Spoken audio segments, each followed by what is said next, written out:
Thank you so very much for joining us on another exciting episode of the John Mayaki Show. We are glad to have you on the show this morning. Today, we want to look at a topic concerning all of us, yourself and myself, across political divides. It concerns the big man, the poor man. It concerns the rich and the poor across political divide. So we're considering the rising cost. We're considering the rising cost of living. And so we are going to be looking at the indices, the indicators that life looks set to be very difficult and hard for the common man. Life is becoming difficult and hard for the common man. That is the topic for today. And so we expect you to prepare yourself and the lines, like we have always displayed the lines, for your contributions so that we can suggest to government what government can do and what we can also do on our own to see that we're able to overcome the coming days or coming months. There are indications that living a decent life is becoming extremely difficult for people, And this is owing to a series of government policies. For instance, the plan by the federal government to introduce tolling on federal roads, increase the price of, you understand the meaning of toll gate. When you have toll gates on the road, on federal roads, you are leaving Kaduna to Kano, there's a toll gate. You are leaving Kaduna to Abuja, there's a toll gate. You are leaving Abuja to Kogi, there's a toll gate. And so across the federation of federal roads, there are going to be tolling on federal roads. Increase in the price of fuel. Governors are suggesting 480 to 380, between 480 to 380 per litre as proposed by the Governors Forum. There is also this increment in electricity tariff. Multiple taxation. If you check, there are a lot of taxes people pay. So we are going to be looking at all of these put together. There is also this hike in terminal handling of charges of imported vehicles. We're going to look at that. As you clear your vehicle, there are increment in those charges now, in those tariffs. And so these all come back to the ordinary man, the bills, all these bills put together. Come back to both of us, myself and yourself, and we're going to pay it. Although the cost of wages are not increased, salaries are not increased, but we have increase in living. We're also going to look at cost of living, like we've said, insecurity, among others, that may worsen the already difficult life for the ordinary Nigerian. The lines are there. Feel free to call into the show if you want to join us for this discussion. Already, commercial and private drivers have decried the upward review. Nigerians have also decried it. Things are getting difficult for everyone. Especially the rate payable to obtain driver license. To obtain driver license now and new plate numbers across the country, the amount has been jacked up. So it also comes back to us, all of us put together. The federal government last week announced that the upward review was part of measures to increase revenue for the country to execute projects that will benefit the citizen. That was the federal government's decision to execute projects for the benefit of citizens. But many people dismiss the reason. The reason was advanced by the Joint Tax Board. It's called JTB, Joint Tax Board. and they finalized that decision on what they plan to do. And they said they were being taxed, that we are being taxed beyond our income, our income. You see, Nigerians are complaining seriously that we have a certain income that is static, but the cost of living is getting to the rooftop, which is not too good.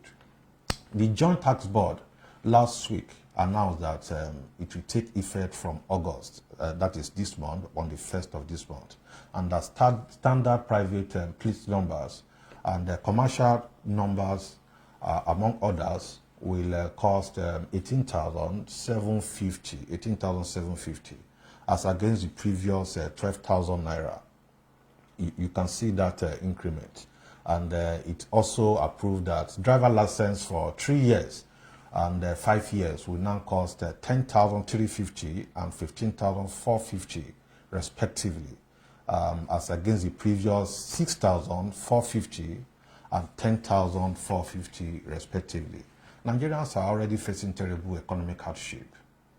Now, if you do that for driver license, you put that aside, fuel increment is coming, you put electricity tariff, cost of living, a lot of things. Go to the market, we're unable to buy things anymore.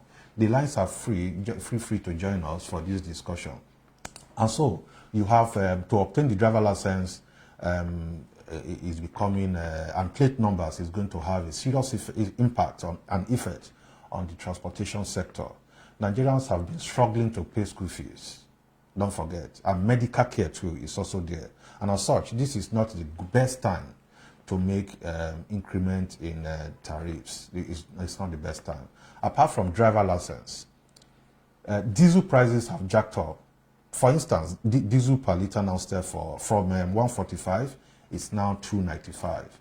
And the vehicle particulars skyrocketed to 12,000 naira, to a staggering, from 12,000 to a staggering amount of 18,000 and more. And don't forget, sometimes you get people who charge you more to say, oh, I want to fast track it for you, I want to do it quick for you, and they charge you extra price. In addition to all of this, the price of cooking gas has also skyrocketed to even 33% more than what we used to buy, thereby, and this is causing consumers to face a difficult time.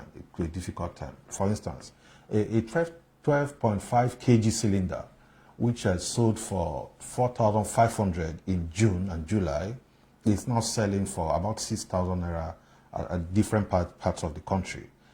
You see, from 4,500 to 6,000 naira for gas. Nigerians may have to pay up to 10,000 naira in the nearest future to refill 12.5 kg cylinder of cooking gas if care is not taken. And people in the rural areas and semi-urban areas who are even the major targets, may resort to firewood. We are going back to firewood, we are going back to charcoal. Don't even go back to kerosene, because kerosene too is being jacked up. So what are we trying to say? We are going back to maybe firewood. And so it's a difficult period. What about the apprehension in town?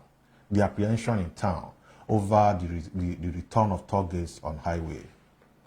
There is this apprehension. Nigerians have also expressed concern over that.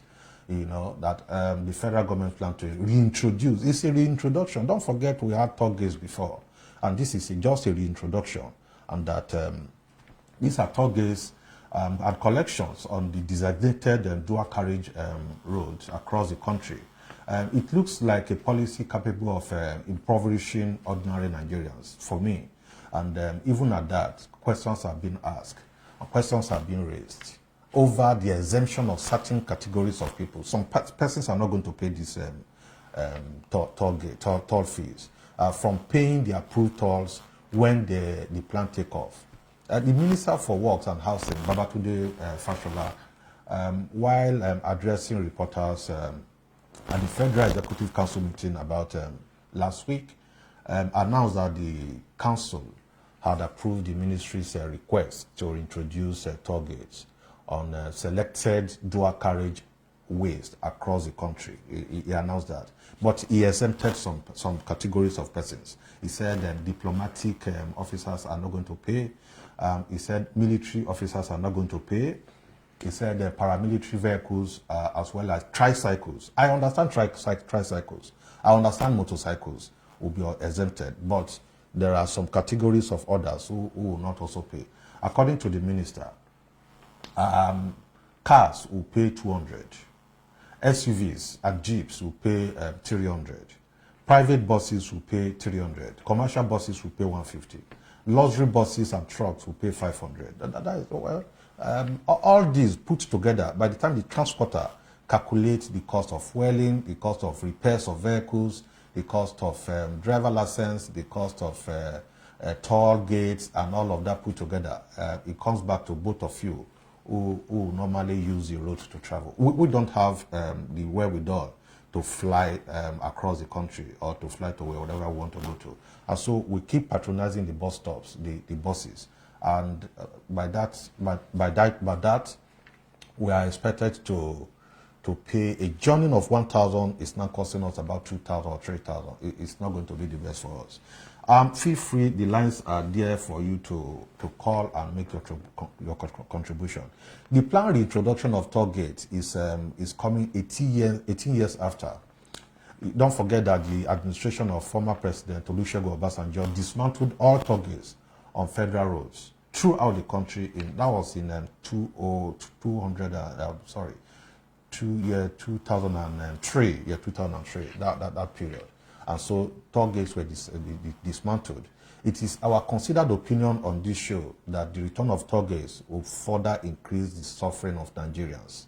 It will further increase the suffering of Nigerians. Don't also forget, the cost of maintaining vehicles is now on the high side. Go to the market, check for spare parts. If they are not fake, the mechanic is not likely to do the right work for you.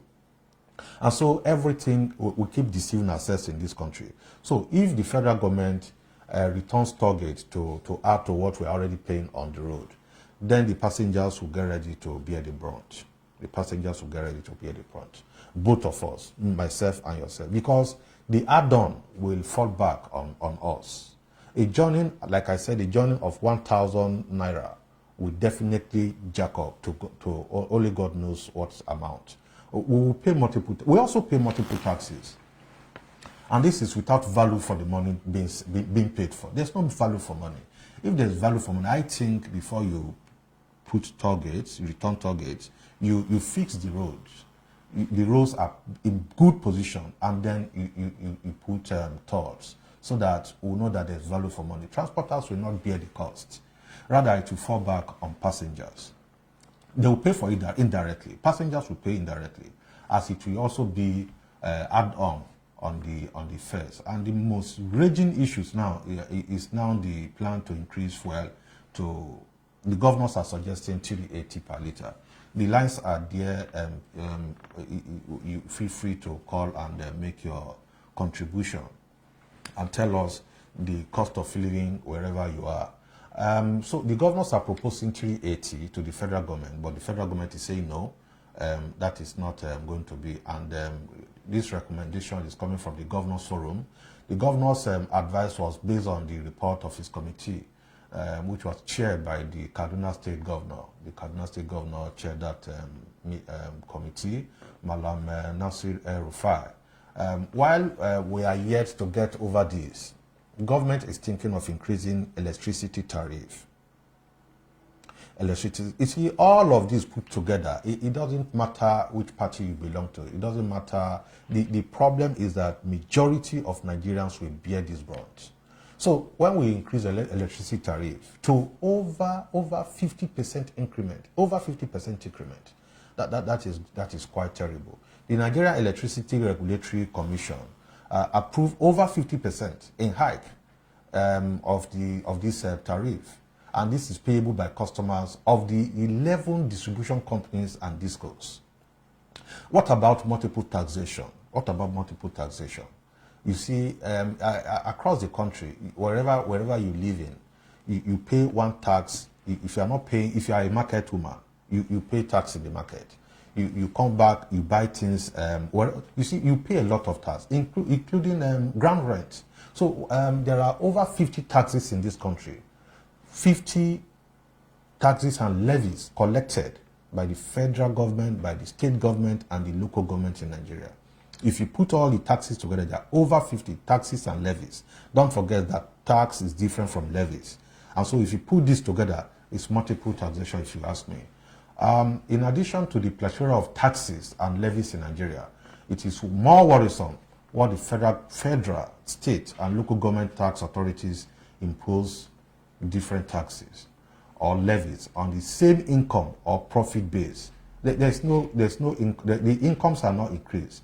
You see, these taxes and levies, if you ask me, have significant cost implication for businesses, and it also creates uncertainty for businesses and intending investors. You see, it kills businesses. Multiple taxes. Multiple taxes create a hostile business environment for many businesses, especially in this country. Have you discovered why a lot of companies are shutting down? And so it also reduces Nigerians' global competitiveness. In terms of global competitiveness, it reduces our rating. Like I said, a lot of businesses are shutting down. A lot of businesses are shutting down. Even multinationals, some of them are leaving the country. So it is a significant contributor to the poor ranking of Nigeria on the world ease of doing business. That is the index of doing business across the world. It reduces our index and ranking. Don't forget that multiple taxation causes high mortality rate of SMEs, as I've said, and that a large number of SMEs in Nigeria collapse due to payment of multiple taxes. Well, this is not the best. Feel free, you can call us if you are not able to join us directly through for live video. You can call us directly and tell us how you're faring and the cost of commodities in the market. Like I said, SMEs are collapsing due to payment of multiple taxes. It's not the best term for us across the country. Research has shown that the high rate at which small businesses are shutting down was mainly because of tax-related problems. That is why, apart from multinationals leaving the country because of insecurity and some other issues, tax and levies is also part of it. And more worrisome is the fact that Nigerians are now to pay more for imported vehicles. So beginning from June this year, Nigerians now have to pay. Nigerians with low budget will be unable to purchase cars, while those with high budget will pay double, because terminal operators have announced a 50%. Now, look, we talk of 33%, 50% here, 50% there, increase in terminal handling charges. That is for vehicles. And stakeholders have, however, blamed the increment on inflation and huge operational costs due to the nature of Nigerian ports, among other reasons. This development will heighten inflation as terminal handling, delivering, documentation, and demurrage. All these charges have been increased. Cost of demurrage, terminal handling, and all of those have been increased at 50%, whereas unemployment rate has also hit the rooftop. Unemployment rate. A lot of people are unemployed. A lot of Nigerians are struggling to survive. Across political divide, Nigerians are struggling to survive. Even those who are civil servants are struggling to survive. And so it calls for concern. Whereas unemployment rate has hit the rooftop. Unemployment is now at 33%, making it the second highest on global lists, according to a research done by Bloomberg. 33% unemployment rate. And so this jobless rate in Nigeria rose to 33% in the 3 months throughout December last year, according to a report published by National Bureau of Statistics on his website. This is quite terrific. It's terrific. While Nigerians are lamenting the rising cost of living, we are lamenting the rising cost of living. Food prices are soaring on a daily basis. You can't go to market and buy Maggi for the price you bought last week. Everything is soaring up, hitting the rooftop, and so we need to look at all of this and begin to see what we can do to tighten up our belt. The price of a crate of egg, for instance, has almost doubled since January. It's now about 1,500 naira. That is about $4, $5, depending on the conversion rate. That is for this month. It's about a price of egg. A crate of egg is now 1,500.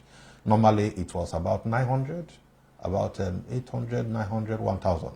It's 1,005. For instance, the Lagos Chamber of Commerce and Industry said problems that need tackling include high transportation costs. The roads are not safe. Insecurity. The roads are not safe. Again, not just that the roads are not safe, the roads are bad. The roads are bad, quite terribly bad. Then you then add insecurity to it. Now, by the time you apply a bad road, a terrible road, you go back to the mechanic. You go back, you buy spare parts. And the cost of all of those put together, then you add insecurity to it. It's harrowing. It's going to be difficult. Another challenge is that the Naira exchange rate is depreciating. Excuse me. The lines are there. Feel free to call us and make your contribution on the show.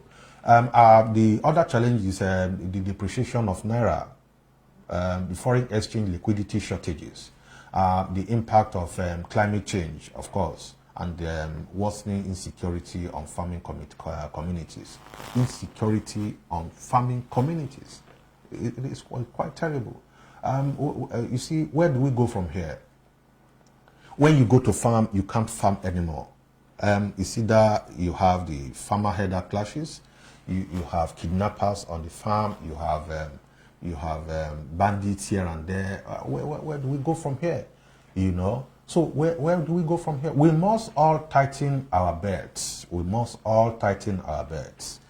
as such, we must adjust as to face the realities of life. The lines are there. Feel free to call so that we can share your view on what you think on the rising costs of living in the country. Where do we go from here? You go to farm. The farmers can't farm anymore.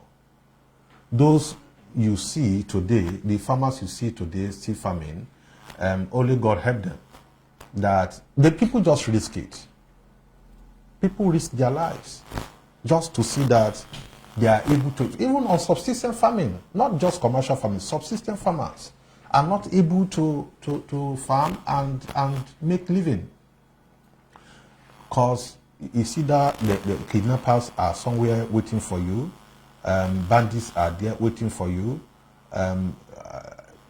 you have herders clashes with farmers, or you have cattle coming to eat up what you have suffered for. A lot of issues. So I think the federal government needs to look at this, not just the federal government. Each and every state government needs to look at how they can ease life for citizens. Ease life for citizens so that, you see, the effect is going to be more terrible. We have seen what is happening in Afghanistan. We have seen how people don't even care about their bank account anymore. A lot of people don't care about a traveling bag. All they just want to see is that they are jetting out. Those who cannot jet out are scaling over the fence, with children being dragged to scale over to the other side. There's a caller. Let us hear this. Hello, good morning. Good morning. Good morning. Thank you. Can you hear me? Yes, go ahead, please. Your name and where you're calling from. Yes. Well, I'm calling from Nigeria at the moment. I'm calling from Lagos. First, let me thank you for your platform. Thank you. It's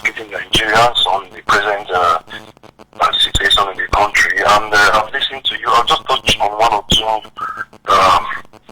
topics you're raising. You talked about infrastructure, and one of the greatest challenges you have in this country is infrastructure. Our citizens are not really asking for much. The average Nigerian is intelligent, the average Nigerian is patient and hardworking, extremely hardworking, because you can see that the people you term lazy in Nigeria or never do well, immediately if you do well in Nigeria, when you give them the opportunity, outside this climate where things work, they begin to produce amazing results. And you need to wonder, how are these people not excelling when they're in Nigeria? Why is this expertise drift? Because we are not able to harness our potentials as a nation, as individuals, because the basic infrastructure that government is supposed to provide for the citizenry to prosper is just not there. I'll give you an example. Now you talk about farming. It is not just about farmers. The security is even secondary in this whole issue. We have the basic infrastructure for the farming to succeed. Now the Nigerian government, whether as a government, whether in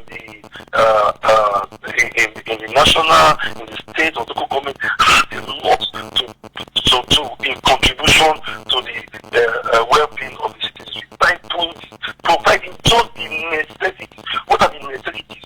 Infrastructure in terms of roads, rail, silos, mechanized tools, improved hybrid seedlings are just what people need. Irrigation, channels, or in dry seasons, or the technical center for tested and all to improve the crop yields for farm produce. So if we are able to boost our agriculture, we have art-grass programs that can create millions of jobs for this country and foster price of foodstuffs in the market. And the government just needs to turn agriculture into a good mine that can produce that can bring in a lot of foreign exchange. But the government is not even realizing that agriculture is powering a lot of economies in this world right now, rather than oil. You understand? And to do this, all the government needs to do is to build up world-class infrastructure for processing, for packaging, for airlifting. You're building airports in Bayelsa. What is the economic effort of the airport in Bayelsa that is being opened? What is the economic effort of the Owerri airport, or the Port Harcourt airport, or the Kano airport? So there must be an area, a free trade zone that is really a free trade zone where warehouses are built by big companies where processes are taking place, and low spending is small medium-scale industries will go there, process their goods, and companies are taking the packaging. You can have different forms of intermediaries. You can have the farmers. They can have those that are not farming but are into agro marketing that takes from the farmers and the package and either in freight or sea freight abroad in Nigeria. There's a lot of potential in Nigeria. Nigeria has good arable lands. In fact, what takes lots of fertilizers to grow in other climes, in Nigeria, the tree seed of corn on the ground, it will grow. That doesn't mean that you want to carry out agricultural practices. You must do that. Nigerians are not engaging enough. So how many farms in Nigeria have the gap certificates? Count one. Do we have gap certificates in Nigeria? Because we don't even know what we are doing. But yet, we are saying we are hungry. We are not yet hungry. When we are hungry, we all call our citizens to our government to order. And I still see a form of share in the rounding of, let me submit. I see that share wickedness. Share wickedness on part of our leaders, in all strata, even us as citizens. We are wicked to ourselves. Because I don't understand how we Nigerians, we live, we continue. I am not expected. I'm sure all Nigerians are expected. We don't look at the potentials of people, of candidates in any election. We don't look at what they can give and what can benefit us.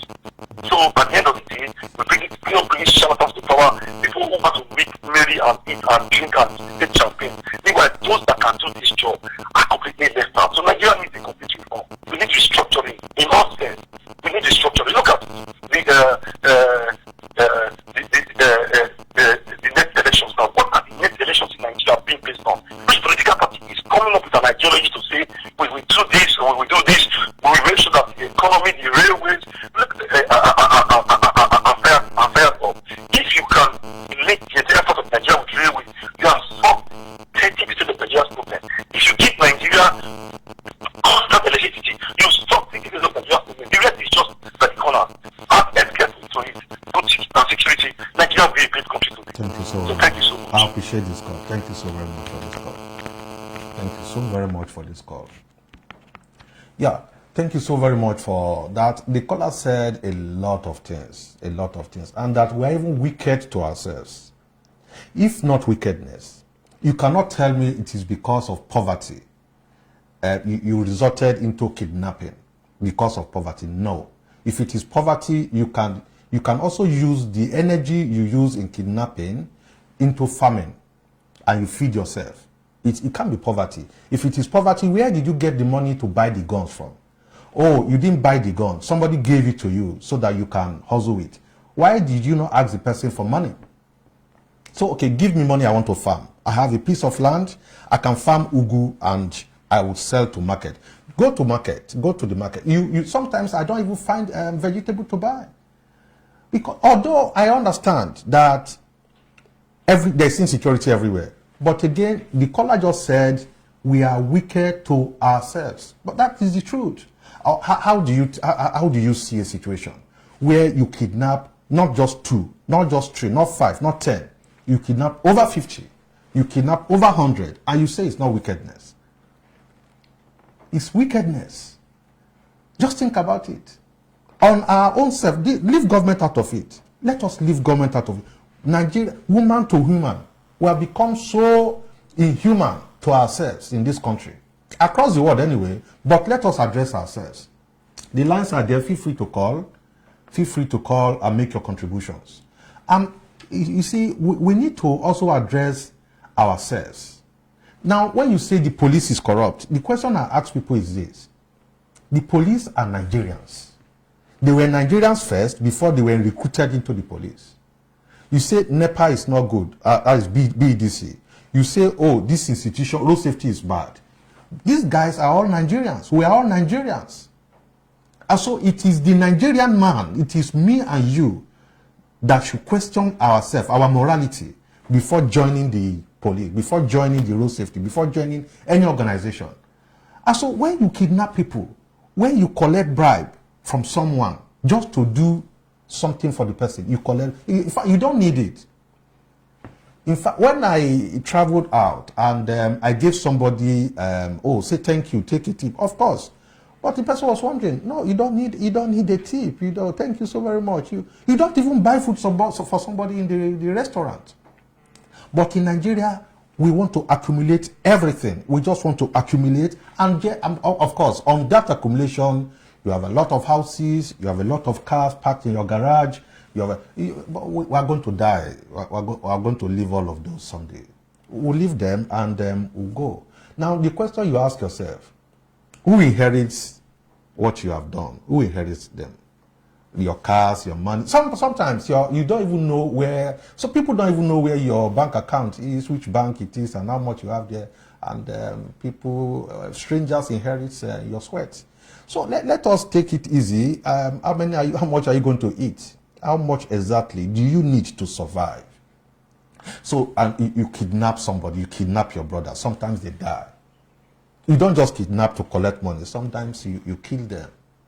You rob people just to feed. What do you rob for? How much do you need to eat or to survive with in a day? That we have become so inhuman to ourselves. Let's leave government aside with the policies and let's address ourselves.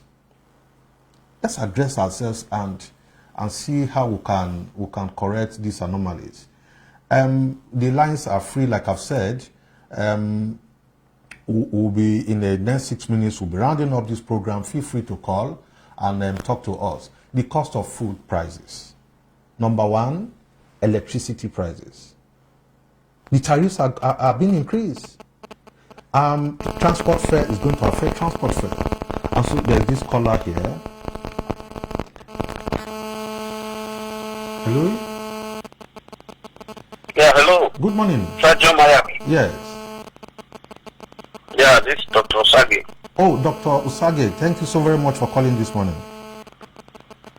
Yeah, I am online. I don't know where the video thing is first. Oh, very sorry, sir. Yeah. Yes, we appreciate your contribution on this topic today, cost of living, rising cost of living. Yes, I saw your introduction to the discussion, and I think you captured it quite succinctly about the serious challenge to having to live in Nigeria today, especially for the common man on the streets. The common man being that person whose economic opportunities to earn a living are either completely non-existent, or if where it's existent, his income is unable to make any substantial impact to earn him a living that one can call worthy living. Yeah. At the moment today, prices of food items, basic food items, have gone up in the market, except those who don't understand the market forces at the moment. And the reason is quite simple. This is one nation where production is at its lowest ebb, not non-existent. And it is as a result of the fact that we have rather become a consuming nation rather than a producing nation. The only avenue by which our people would have been able to have a result and make useful means of livelihood is farming. And in the past few years, farming and agricultural activities in Nigeria are plummeted on account of farmers' header clashes. And that has resulted from the very humongous insecurity across the length and breadth of the country. Not even states that are called the full basket of the nation are able to meet a quarter of what they used to produce in terms of food items. So farmers are unable to go to farm. They make do with subsistence living around their houses because it is insecure for them to travel long distances into their forest reserve to engage in some form of large-scale farming, commercial or otherwise. So that is the barest minimum to which our country has plunged into. And I think, like electricity too, which is a major impediment to industrialization, insecurity has become a major impediment to food production in Nigeria. Not just only the cost of farm implements or farm inputs now. Yes, there have been some government policies by which farming activities tended to improve at the early life of this administration, using the Anchored Borrowers Program for those who are privileged to have assets anyway. But the level of insecurity and the invasion of various traditional communities, particularly from the middle belt to down south, and even in most parts of the north, have led farmers, even hungry themselves, not to talk of producing for farming purposes. And so, the few things that come to the market have prohibitive prices attached to them. So, one begins to wonder when you see statistics being rolled out by National Bureau for Statistics, particularly about the rate of inflation. I think the recent one does not capture the mood of the market. And a lot of experts have, in economics have commented on that too. Because the rate of inflation is quite higher than what has been captured. The rate of inflation in this country now is almost going to quadruple what it was some 1 or 2 years ago. In real terms, we are talking of real terms, not from figures that are simulated. So I want to say that government, more than ever before, needs to tackle headlong, be more serious and more committed, more patriotic in terms of tackling security and investment in food production. Otherwise, the kind of situation the Nigerian people are going to find themselves into, if this trend continues in another year or so, will be better imagined than described. At the moment, I am aware that most families that I know of are unable to have even 2 square meals a day, not to talk of 3. Some cannot even find. The rate of corporate begging has increased. It's no longer corporate begging. They have all turned to street begging. And those they are begging, they may be well dressed, but they don't also have, because where did their income come from? And the rate of unemployment has hit an all-time high of 33%. So where do we go from there? When you see a man dressed in a suit and you go begging him, you don't even know that he has no job. You still try to look good if he can be patronized.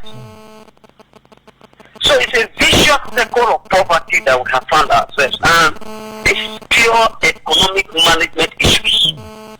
It should have no political coloration. It has no political undertone, because issues of micro and macro economics should bear no political bias.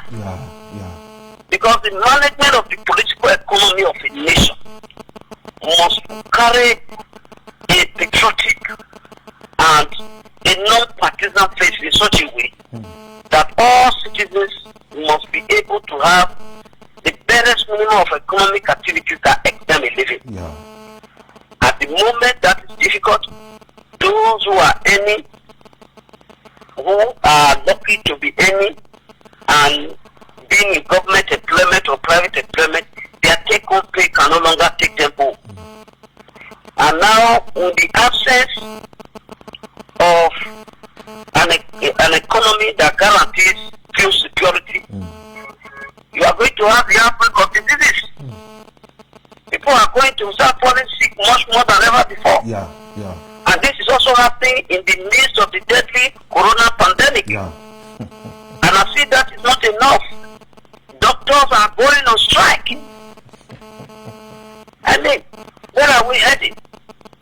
So it behoves on government to have a helicopter view of the entirety of these challenges, and then maintain a focus of tackling them headlong.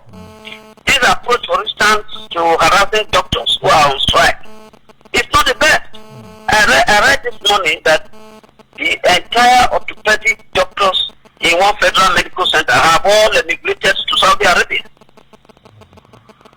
And so they are living in their droves. What happened to the poor citizens who are going to fall sick from malnutrition, from various diseases? So life is tough.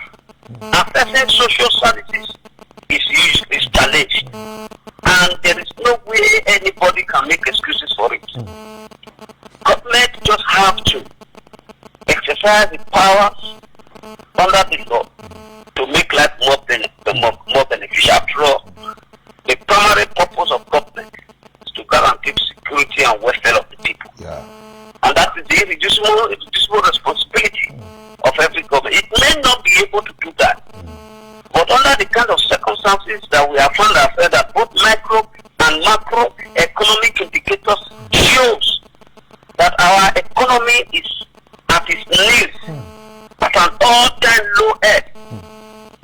Government needs to redouble its efforts and prioritize its investment in certain areas so that they can face food production and guarantee security more squarely. So that's my contribution to this very important topic. Wonderful. That concerns the average man and the ordinary man on the street in Nigeria today. Thank you, John Mayaki, for this opportunity. Thank you so very much, sir. We appreciate it, sir. Thank you. We want to appreciate the former member, Minority Whip, House of Representatives, Dr. Samson Osage, who just called in for his contribution. He was Minority Whip around 2007 to 2015 at the National Assembly. He's a legal practitioner, a consultant on legislative and governance matter.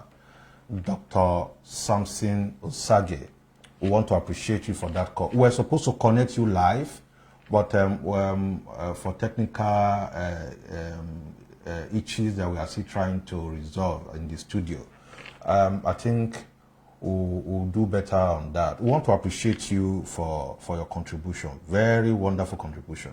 The lines are still open for us to debate this issue. Government needs to do a lot. Government needs to do a lot. Doctors are leaving the country in droves. They are relocating outside the country to get better services, better pay, better wages. And the poor man is getting sick every day.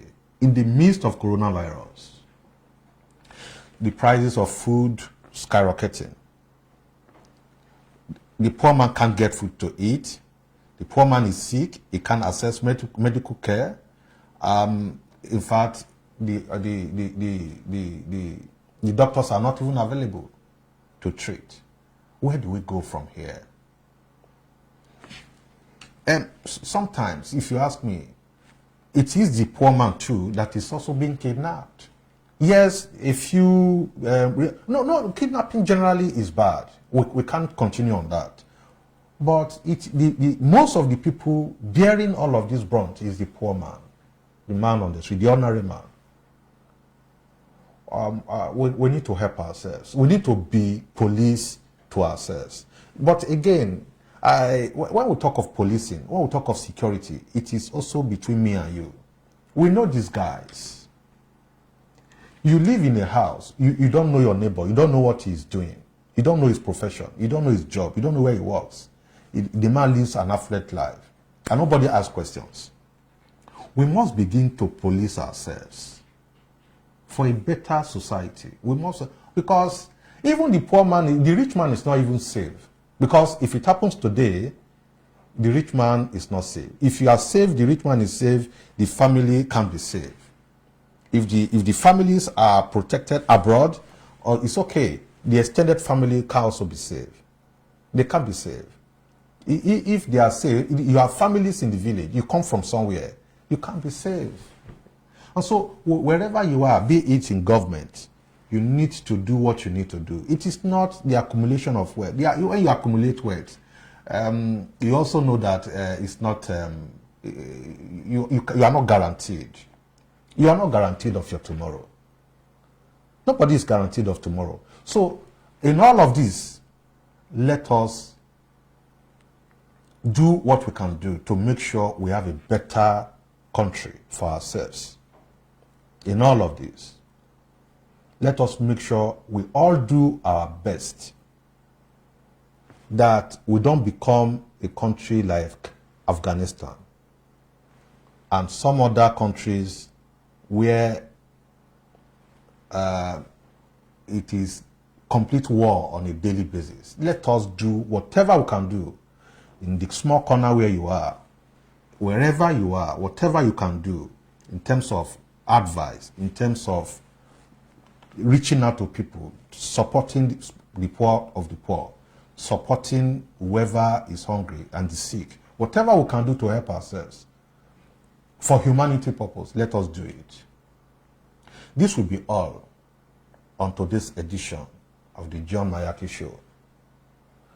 We appreciate you for all you have, for the contributions. Until we come your way again, remember that life again is a gift, and that every day you live, I live, to witness life. It is only an opportunity for us to do something great, something spectacular, something extraordinary, something that can change my destiny, your destiny. Take charge and take care. Bye for now.